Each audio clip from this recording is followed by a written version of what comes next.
Okay, hi, this is Bella. I'm the editor of the Oxford Review, and this is my partner, I'm Janine. Janine. I'm Janine. I'm the nonfiction editor of the Oxford Review. And we have our guest, Christina, with us. She's a very special guest, and I actually fell in love with her from her Instagram page. I'm going to let her tell you a little bit about who she is and why she's on our podcast. Hi, my name is Christina, and I'm the author of the study. You can find me at Christina the Author on Instagram. I am here today to talk about an experience I had with a book cover. Now, what the problem is Christina, when I first saw her video on Instagram, she was just so brokenhearted. And when I say this because she is the most genuine person I have seen on Instagram that has had this issue where they have paid someone, they've gone and paid someone to make their book cover. And I don't think, our audience may not know what a financial burden being an indie author is. You have to pay for a lot of things out of pocket. And that's what Christina went through. And Christina, do you want to tell us a little bit about your process and why there's a big problem with this book cover? Sure. Okay. So I found the person who made the original cover on Fiverr with a lot of positive reviews. And I was going to photograph my own book cover, but at some point I decided with everything else, let me take this off my plate. And that ended up being a mistake. Yeah, because every writer knows by the time you're done with your book, you're like, whatever I can outsource, I don't care who takes it. Just please Yes. take it off my plate. Yes. Yes. So a little bit about what happened is you go to Fiverr, you find an artist who is a well-known artist and seems to have a lot of clients. And because of all the AI controversy, which we didn't have to deal with this 4 years ago, because of all the AI controversy, you specifically asked this artist, if I'm not mistaken, you specifically asked them, hey, I just want to make sure you're not using AI art, correct? Yes. So before I place the order, you can message them and ask them. And that was the first thing I asked, is that no AI was being used on this, correct, before I placed the order. Right. And by the way, we're not putting any shade on anyone who has had to use AI for their book covers. Right. I'm not sitting in judgment of that at all. I think indie authors have a huge responsibility on their plate. And what we're finding is, just to speak to the problem that you've dealt with, is even illustrators have come on talking about, well, you can use Canva and things like that. And when I researched it and I went on Canva, they have an integrated AI right in their system that pulls in integrated AI images that you're not told that you're using. So you may be using AI generated images already. And so I think the problem is um, I really would love to preserve the, illustrators' jobs, but I think that it's even seeped into that to where the illustrator may not even know that they're using it, and that's a big problem. And I think what's happening is you're caught in the middle, and you have, bulldogs on both sides pulling at you, saying, "Hey, you've done the wrong thing." You're like, "Hey, I actually tried to do the right thing." Yeah. Am I correct here? That's what happened. And since then I've decided to not use that cover, but I realize that's not an option for everybody. And also, as far as the AI usage on covers, I do believe that that should be the author's choice, and if they would like to use it, then that's up to them. But I think the real problem here was the dishonesty. Oh, major problem for dishonesty. If you're going to use it, if I'm paying you money and I'm specifically putting out that money for an artist who is illustrating and has been illustrating for years, I want to know that you're not putting it off to AI, because then I could have done that myself. And Right. I don't. So, Janine, your thoughts on this? Well, I was thinking the same thing. I would also love to hear, Christina, what the type of backlash you received. Oh, well, I think mostly it was, and I don't know everybody. I only know what they comment on my videos, and they only know me from what they've seen in however long that video was, right? And they're commenting things like, you should have known better. There were so many red flags. Um, you underpay artists, which I didn't set the artist price. And I think a lot of people don't understand that. There was no negotiation. There was no back and forth about pricing. It was, I asked for something and that was the price they quoted me and I paid it. And then yeah, I think Christina, let's sit with this thought for a moment because I think this is a major thing that I've heard a lot online are people saying, well, you're only paying these artists a little bit of money, but if you're not setting the price, then it doesn't mean you're taking advantage of them. It is just what that artist brought to the table and said that they wanted for their services. yeah. Exactly. Yeah, good. Well, so I think that's a very key point that I don't think a lot of people know, and maybe they would have more compassion for you if they knew that. I mean, I don't know. I did an entire mural several years ago in someone's house in their nursery for less than that, an entire wall. Like I did an entire mural for less than that. So, yes, artists get paid less, and I'm not shading other artists. Am a painter. Mhm. I've been painting for years. I've done book covers. I've done, anything, billboards and stuff like that. And it is, a selfless act of love. And we need to remember that when sometimes people are not going to pay us as much. But you know what? That mural is still up in that baby's room, as far as I know. Well, maybe not now because they're older, but and it was something that I enjoyed and I loved and I gave to the community. And so I love that your heart was in the right place. And I'm so sorry that you're having to, deal with the backlash of that. So let's talk about what made you change your mind to say, hey, I'm not going to use the AI cover, because I think you're in the position that a lot of people are in right now, and they need to know why you made the decision. I know you're not trying to influence everyone's decision, but I'd like to know what your thought process is, because not that I'm stubborn or anything. I could probably paint my own book cover. But after I've written my book, if somebody did it and they did it through AI, I'd be like, fine, I don't care at this point. Just get it on there. So I'd love to know your process and why you decided to try to find another artist. Sure. Okay. So, AI in the book space and in written work and even in art, across all forms of media right now, people are very divided over it. And what I didn't want to happen is that somebody assumed that because AI was potentially used on my book cover, that my book was written with AI when it wasn't. And this is, my debut novel, and I wrote it with my dad who's passed away. So it's like, it's super important to me that people see it for what it is and not, I just don't want to open myself up to speculation that is not needed. Yeah, you don't want the criticism, and I think it's wise but unfortunate, in my opinion. I have a quote from Jamie Joe. Jamie Joe writes, and she's on Instagram, and she said, "Just because an author uses AI for making a graphic or a character intro doesn't mean they have low standards, or it must mean they wrote their book with AI." I'm paraphrasing a little bit. Mhm. Did you know that AI has been used assisting with marketing and graphics and software since 2016, maybe longer? So I think I would have loved to have had her on, because I think she brings up a really, you know, prescient point, is that this is going to go on for a long time. It's going to get more integrated. You don't know what you're getting anyway. And so it's rather unfortunate. I know you're happy with your cover now, and shout out to that artist. What was the artist's name?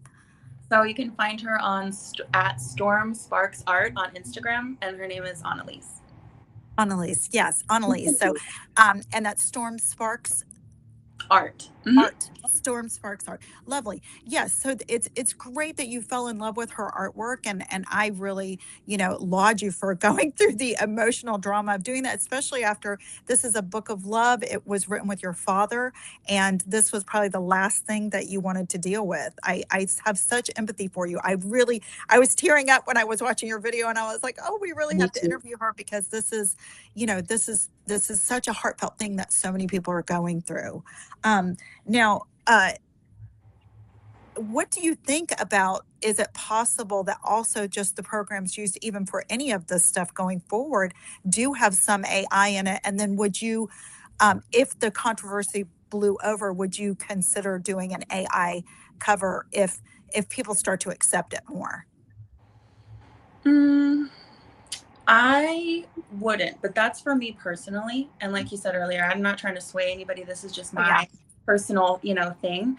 I think that there are so many people that are talented, so many artists, so many in whatever field they're in. And I just prefer to platform them and use their work and showcase that and highlight it rather than AI. But there may be a point in the future where AI is, they say it's going to take us over. I don't know, but like, I'll never say never. But I just hope it comes to my house and starts cleaning a little. That's right, all I want. let her clean up. I mean, if you would like to take that off my hands, I wouldn't mind. But Yeah. It is a challenge for all of us who are in the profession to sit back and decide, how much do we allow? I mean, and is there a standard that we can set as a community? It's a challenging time, and it is a conversation that is interesting, because I think you'd have as many people on one side or the other.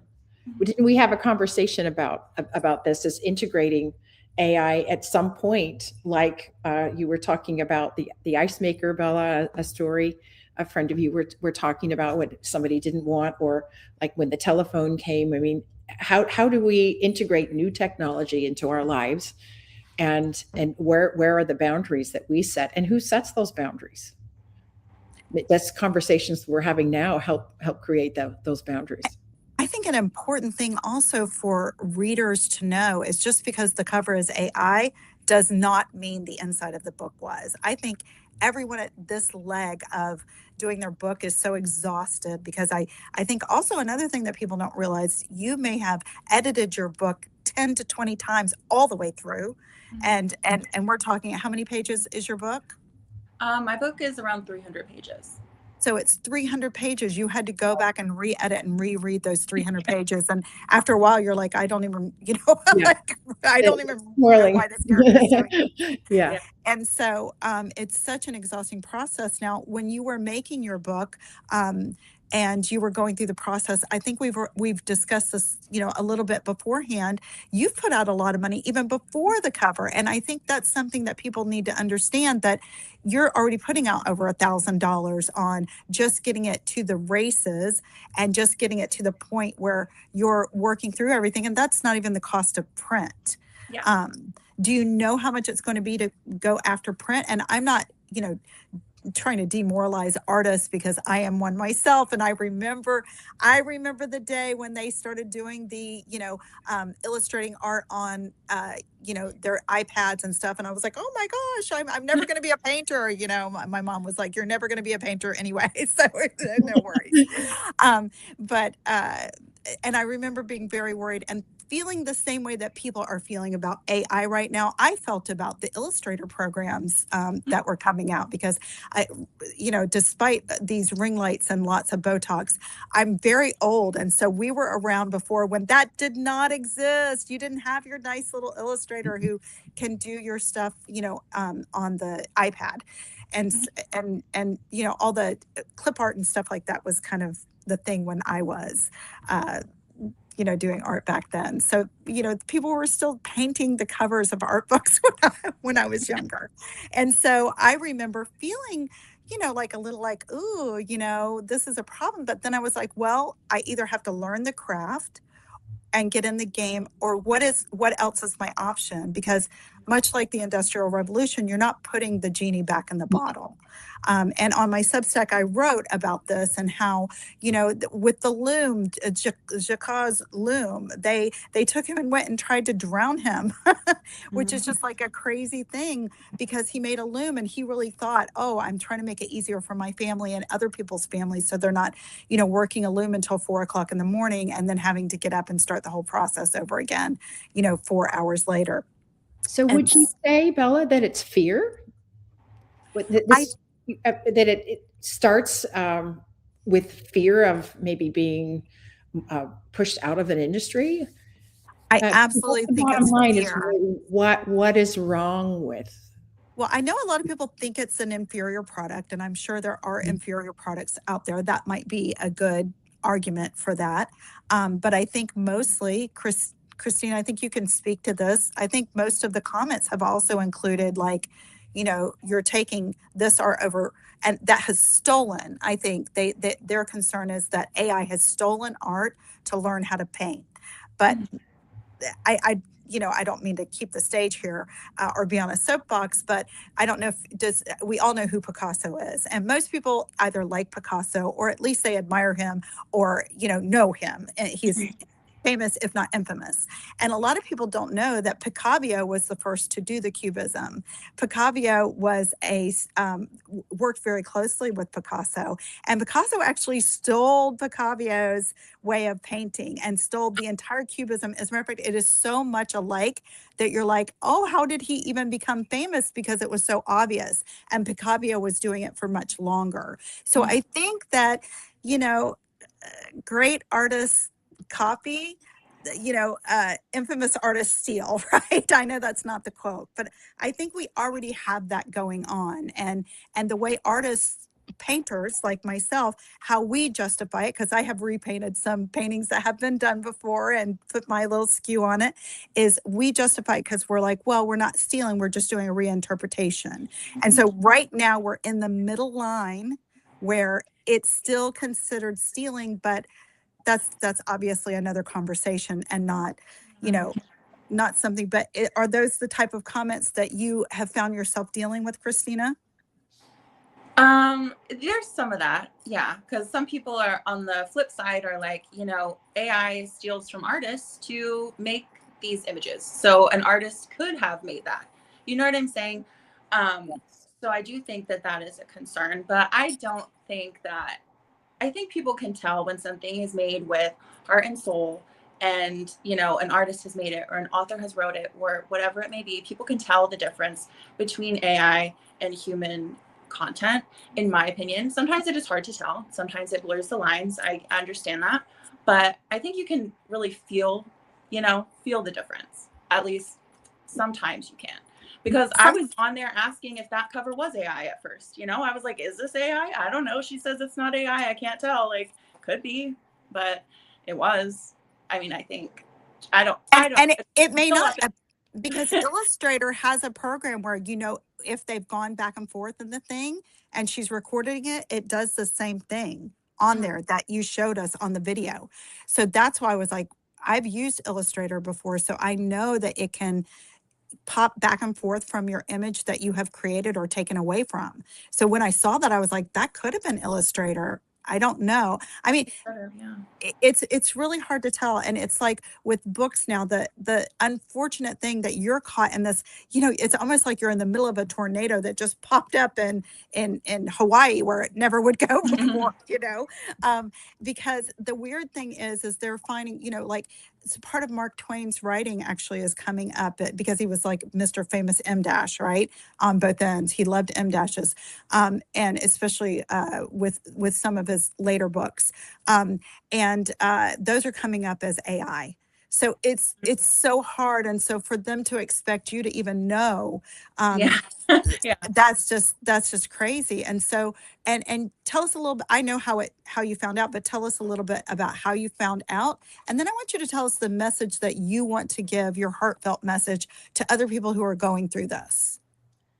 Okay, so how I found out, the first sign was I posted my cover reveal on TikTok and it flagged it as AI immediately. And I'm like, okay, that's weird. And then I had a friend text me and she's like, hey, like my husband looked at this and he thinks it's AI.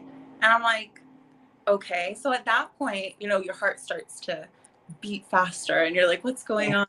So like I did what I always do. I like went on social media and I was like, hey guys, like what? There we are. What do I do? Is this AI? And the response was overwhelming. I was never expecting it to get that, much traction. I was just expecting for people to say, yes, this is, yes, it isn't, and why they thought that, and like what I should do. And I do see, and then also since then, I have been in contact with the artist a couple times and asked for something called layers or speed paint or sketches or whatever. She said that she would send me the layers and then she never did. I've also been in contact with Fiverr, who is not responding to me now either. So I don't know what's going to happen on that front, but I think my heartfelt message to people that are experiencing it is, I think you have to make the decision about what is important to you. as far as the cover that you want to use.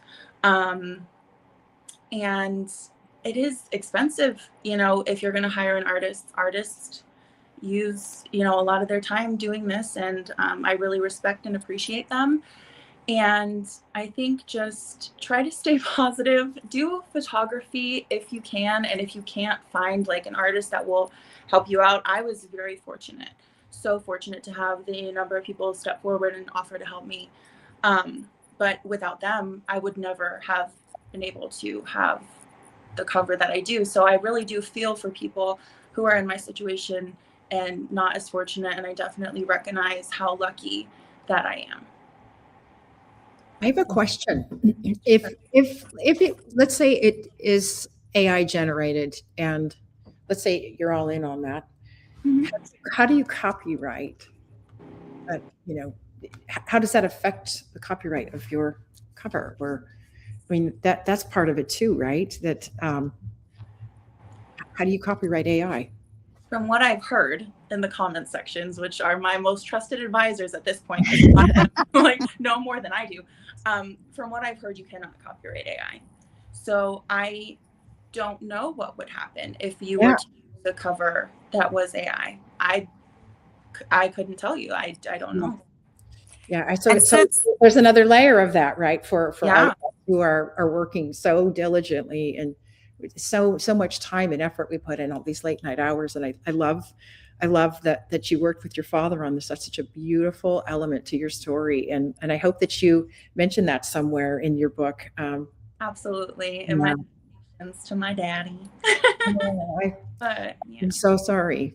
thank you. You're welcome. Well, and I do think your message is beautiful. And I think I absolutely applaud you for saying you would not use AI in the future, even so, because you're giving both sides to me. What you're doing is you're saying, hey, I made a big sacrifice here. I, put my neck out there. I got a book cover made and then it didn't work out. And I found out it was AI. And I'm trying to do the right thing, especially with the writing community and the art community kind of being up in arms of this and about this and not really wanting any AI to come out at all.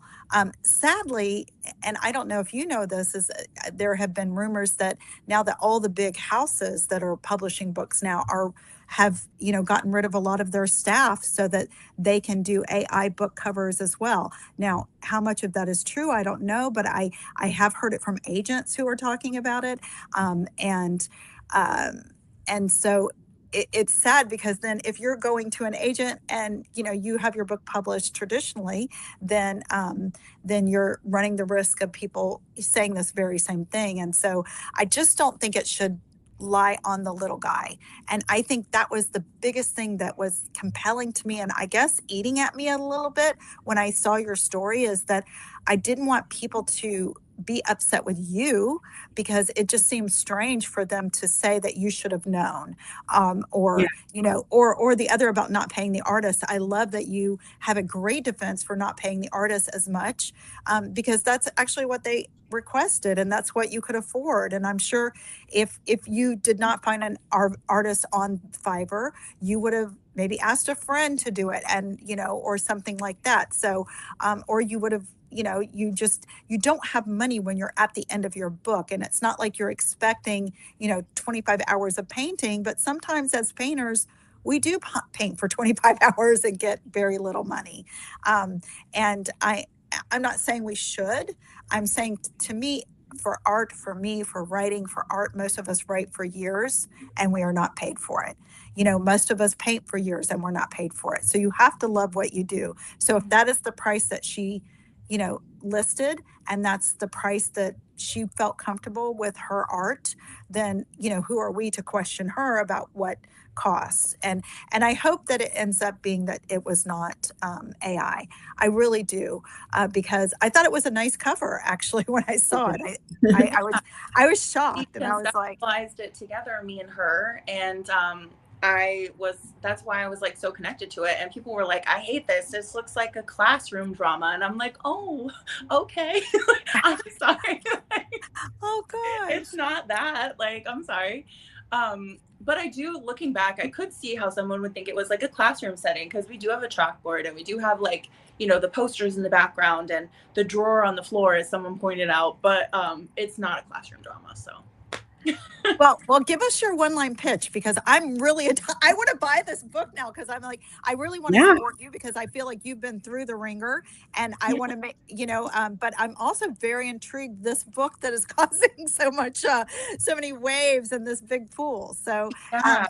I'm going to put you on forefront and have you explain a little bit about your book. Sure. Okay. So I don't know if it'll be like one line pitchy. I normally do it in 2 to 3. I don't remember Sounds exactly what I great. sent you before. Okay. Because I'm like, I would have to go back to Instagram to see exactly what it is about. A woman named Banks and her husband Kyle, who met on a clinical trial, and they end up having some extraordinary side effects. But they are then stuck working for the corrupt pharmaceutical company that made the medication, because of the fine print in the contracts that they signed. That Yeah. is intriguing. Oh my gosh. And Yeah. because I've done clinical research, I'm like really into this now. Yeah.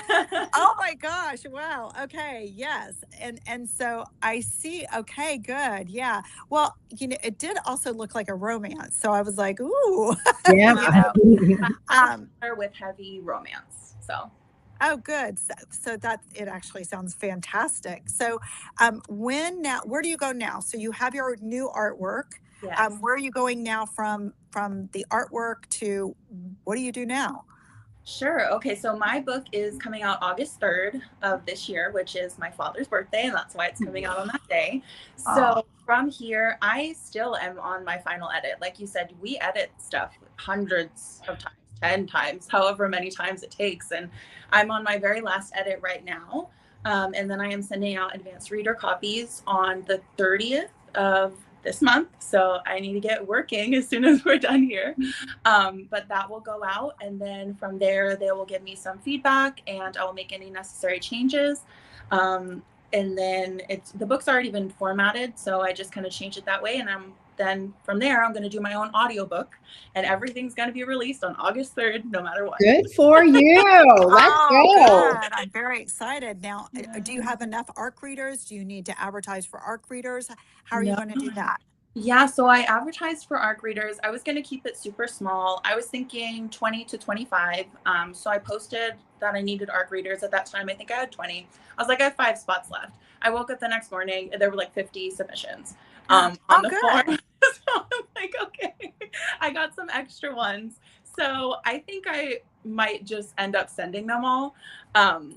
Or I might narrow down the list, in some ways, because I know some people, even because I'm using a site to make sure that nobody can steal it or whatever, because you have to be very careful, because I've heard horror stories of people getting their whole book stolen, and it's like, oh my gosh. So I don't know how many ARC readers we're going to have, between 25 and 50 probably. So yeah, I like that you brought up that you're going to be using a program, and why this is so important is going back to AI, not to talk about the devil in the room, but he's coming up through the floorboards on this one.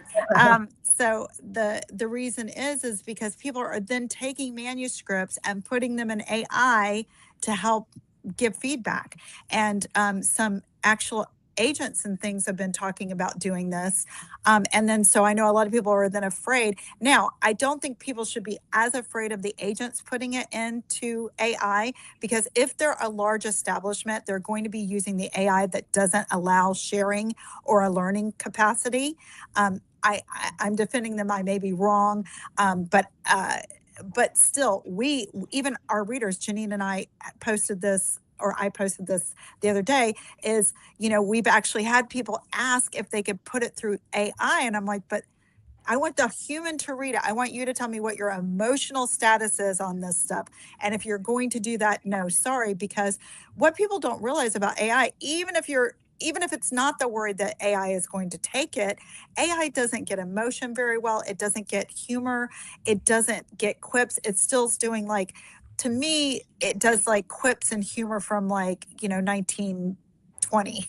So it's not getting the human, encapsulating the human emotion yet, in my opinion. Now, they may be other models out there that I don't know about, but I just feel like it's not doing that. And so right now, as readers, they shouldn't be worried that you're using AI, because they would be able to spot it very quickly, Yeah. because things won't be succinct and they won't make sense. And but that's also why we don't allow our readers on the Oxford Review to use AI to synopsize it, because if you're having to do that, then you don't have the love for reading right now that you need to read these, because that's what it takes.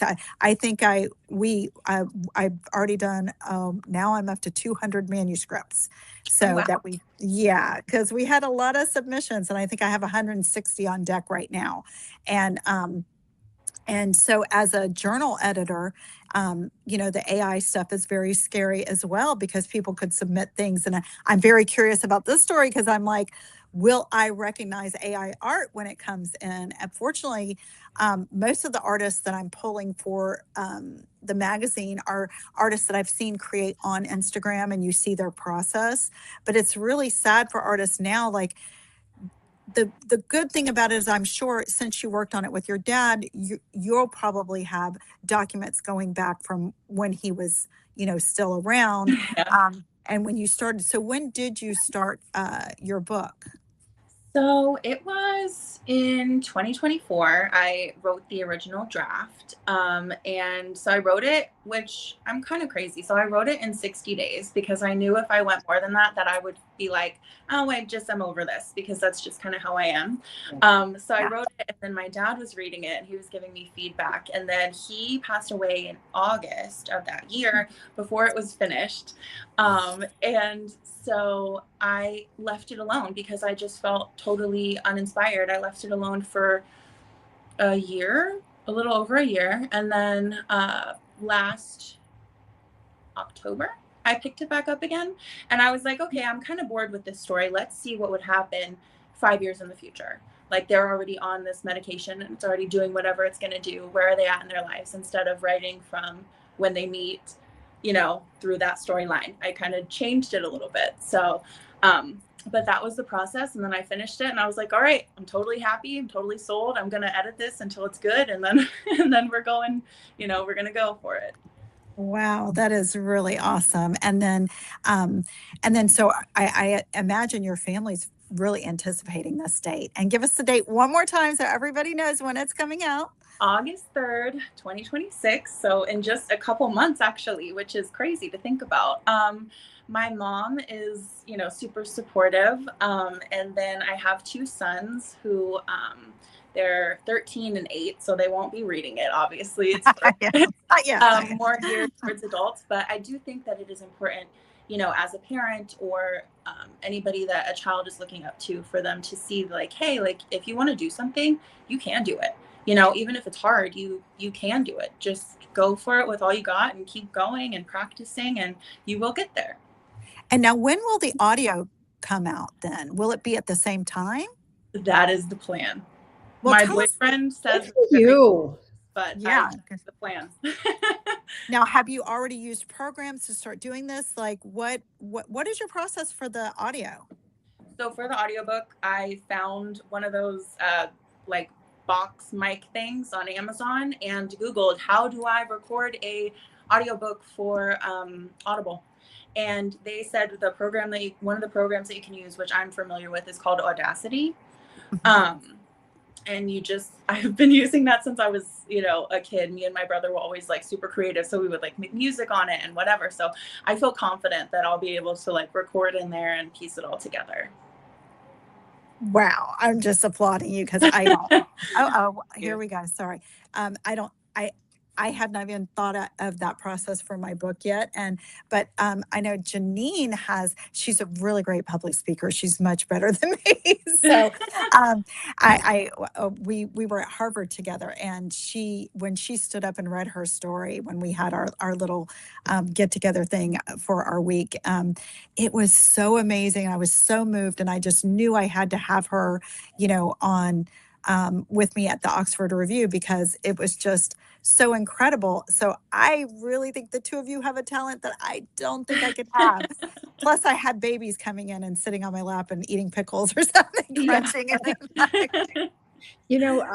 Something but you both have mentioned, and I see it especially with the beautiful addition of your father's story is, and Bella, you mentioned it, is artists carry the emotion of love. And what I feel like we are all trying to say here is what lacks in AI is love. And so when we see it on there, I think we notice there is something slightly off. And what is it? It's just that we perceive that the love is missing.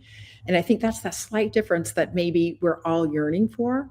And there, I think, is the secret of our success as authors, journalists, writers, and creators, is that love. So kudos to you, Christina. I'm so excited for you.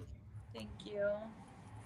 And Christina, any parting words for us as we go? Because the Oxford Review is really looking for this.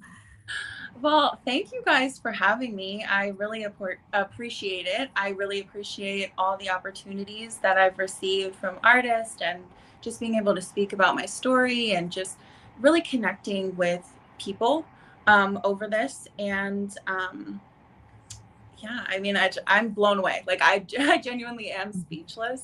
It was not what I was expecting. It is 100 times better. So yeah, thank you for having me.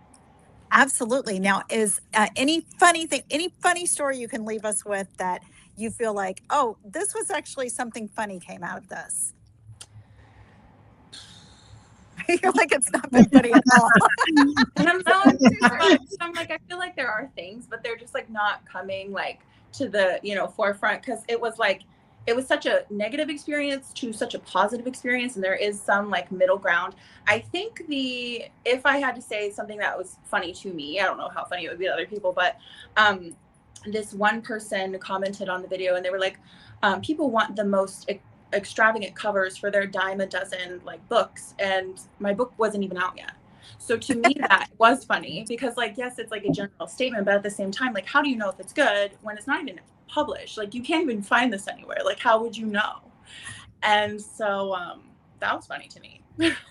Yeah, it is funny when people make assumptions. And I think that is a key takeaway here, is how do we keep ourselves from making assumptions about people's interior of their books, even if they did use AI. And you absolutely did not. But I'm saying, like, that's the heart that we need to keep, and the compassion I feel like we need to keep in our hearts when we're looking at these covers and seeing that people may have used it. I applaud you. I think you are dynamo. I can't even believe that you didn't you searched out another artist and you went for that. I mean, to me, that you are a hero, because I don't know if I would have had the strength, knowing what it takes to go through, write a book, get everything together with it. You're in the middle of having to the audio, I've seen people do that, and it seems like even seasoned people just seems so arduous, and you just have such a good light about you. And I just hope that at least this podcast, or at least your videos, which I'll circulate again, of course, that they see who you are inside, because you are such a beautiful person, and you really brought the human element to this story. And I feel so grateful to have even been on here with you. Oh, thank you so much. That's really sweet.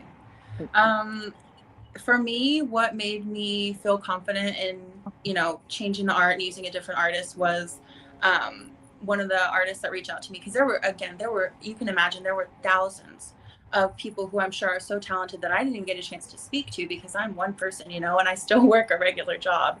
But she reached out to me, and I looked at her art and I really connected with it. And I was like, this is beautiful. I would love for you to do my cover. And she was just so nice and understanding, and she really wanted to know about my characters and my book. And I think for me, that put me really at ease. And it's been the same with every artist that I've worked with for a character or whatever has, come since then. They really wanted to know about my characters, which is something that I feel like I didn't get the first time. Oh, interesting. And so, lost it again. So you would then, I guess that would be a good red flag for us, or even maybe not a red flag, just like if you are really someone who needs, for a cover to be done, and you really don't want AI, you're just adamant about it because you don't want it to stain the idea of the interior of your book. then the thing to look for is you want to look for someone who really is kind of really eager to know about your characters so that they can actually draw them the way that you intend them to be drawn. Do you feel like that's a good characterization of what you're saying? Yes, absolutely. And then it was my first time working with an artist that I got that cover. I had never worked with an artist before, and I think that is important for people to know. All the other art in my life, like I have a tattoo on my back that my friend drew me, you know, like, but I didn't pay her anything. She did that because she was my friend. So I really had no idea how much something like this should or would cost. And I think that people don't know that I didn't know. And there are many other people like me. I've seen them. Like, people will send me videos that they've seen circulating online of people going through the same thing. And I comment on their videos and I'm like, you know, I'm so sorry this happened to you, because I feel like people don't realize that not everybody knows everything. I wish I did. I don't, though, you know. No, I agree with that. And as an artist myself, because I had painted a lot, and I've done a lot of big murals, small murals, billboards, everything you can think of, I painted. And I will tell you, there are times when I connect with someone, or felt sorry for someone, or was close to someone that I didn't charge. I've done a lot of nurseries. Let me just tell you that. Apparently, nurseries are my specialty, but I've done a lot of nurseries, and I just want people to know, you know, you came into this with a pure heart. You're leaving with a pure heart. You are certainly more noble than most of us Oh, because thank you. I don't know if I would have had the strength after, audiobook, doing the book, editing, everything, and then having that betrayal. And it was a betrayal. So one thing I would like to make clear about what happened to you is, you asked in the beginning, it was not a betrayal because they used AI. There was a betrayal because they used AI after you told them you didn't want AI. Yeah. And I feel like in some ways, people are not taking you for the victim in this. And to me, you were absolutely the victim. You were taken advantage of in some ways. And in some ways that, for AI, they shouldn't have charged you $300 if they were going to do AI. Yeah. Charge me $20 if you're going to do AI, because that's your like monthly fee. Yeah. So And also making your father proud it's a beautiful thing that this is coming out on. What a beautiful gesture to put it out on August 3rd. That's amazing. Thank you. yes, well, Christina, it's been so amazing. Do you have any questions for us? I have many questions. I mean, this was it's a great opportunity to get to talk with you. I'll definitely be looking more into your podcast. I've never actually watched any of the episodes. I am curious about how you guys find people and connect with people for your podcast, and what that process is like for you. Okay, well, yeah, that's a whole different thing. But I found you because I saw your story, and I was just like, I was so heartbroken because we're all going through this. It's not an industrial revolution; it's like an AI revolution, right? And that's putting a lot of people into a situation where we either have to find other work, we have to figure out what we're going to do, or we figure out a way to integrate. And I am not for being a cyborg. I would love a housekeeper, but that's like a separate issue. I would treat my AI very nicely if he were a good cleaner, or she. But the way we normally find guests is like we do interview some famous people. We interview people with debut books coming out. Obviously we're really into literature, and Janine, you can speak about the nonfiction you're looking for if you want. Sure. I love personal essay. I don't mind anything about history. I am really excited to read anything that you think is worthwhile, that we as humans can appreciate and will learn from, because the nonfiction element of life is really the heart and soul of humanity. So, and of course, it blends with all of the beautiful things that we do at the Oxford Review. Is literary based, but also we like humor, we like a good punch, we like nostalgia. So bring us your best, send in your best. I'm a fan of Nora Ephron. Love anything personal memoir, especially probably my forte, but send me anything that you think is worthy of publication, and we are happy to review it. And we really want to see you published. That's what we do. We're part of a team. We're all playing for the same team, is to get good literature out in front of the world. Awesome. Now, Christina, I would be very interested if you either wrote this story or wrote about your father. I'd be actually even more interested in about your relationship with your father. So if you ever do anything nonfiction for that, Huh. I mean, let us know because we would be really interested in, I looking over it to see if it's something we can do on our website or even our print copy. So definitely love that you have such a great heart. You have such a good soul. I can't say that for me, I don't know if I would have had the patience to deal with it all. And I don't mean that in a bad way. I just mean that in a I find you to be a much more noble person than me because I think, again, like I said, by the end, knowing how hard it is to write a book in the first place and edit it, getting to the point, and I know your video was so sincere and you were crippled by the fact that you'd been taken advantage of. And that really spoke to me. And I think that people need to remember writing is the human experience. And everything we write has a little secret of what we are inside or what we've thought about or what we've done or what we've thought to do. And so same thing goes with, the way you are, the way this has affected you. I feel like this is such a good insight into who you are. And I really wish you the best for your book. We are cheering you on and Yeah. really hoping. And what an intriguing story. So when you get your book cover and everything done, and you should do a blurb on your Instagram page with what it's about. Because when I found out what it was about, I was like, oh my gosh, this is like, oh yeah, this is right up my alley. And it's like really, really well curated because you brought it, and this is what we try to tell everyone in our industry for even literature journals, because ours are short stories, so you don't have a lot of time to get to things. I love that you went right to the punch. That is like the biggest thing that I can tell people. Go for the punch in the beginning, put us in the middle. I don't care. I want to immediately see what's going on. And perhaps you setting it aside for a while, that process seems to be like the best thing to happen for your book, because do you feel like it caused it to flower and kind of come out to where it was supposed to be? Yeah, absolutely. It just like looking back on the original story, I was like, okay, this is a good starting point, but this is not the whole story. There's more to this. This is maybe backstory. And so to explore that more was really fun. Well, we're really excited for you. And oh, there we lost it again. We're really excited for you. And honestly, tag me in stuff that you need to tag me in. I'm Me really too. happy to help you out. No problem. I put it also on my personal page. I feel very strongly about this for you. I feel like you can be an advocate for others who are going through this and have a sympathetic ear for them as well. So it was really nice speaking with you, Christina. Yeah, thank you so much. You're a graceful writer. This is beautiful that you handled it with grace. And that's challenging in this world where everybody's kind of has something to say. You did it with grace. So good for Thank you you. so much. Okay. See you later. Bye. Bye.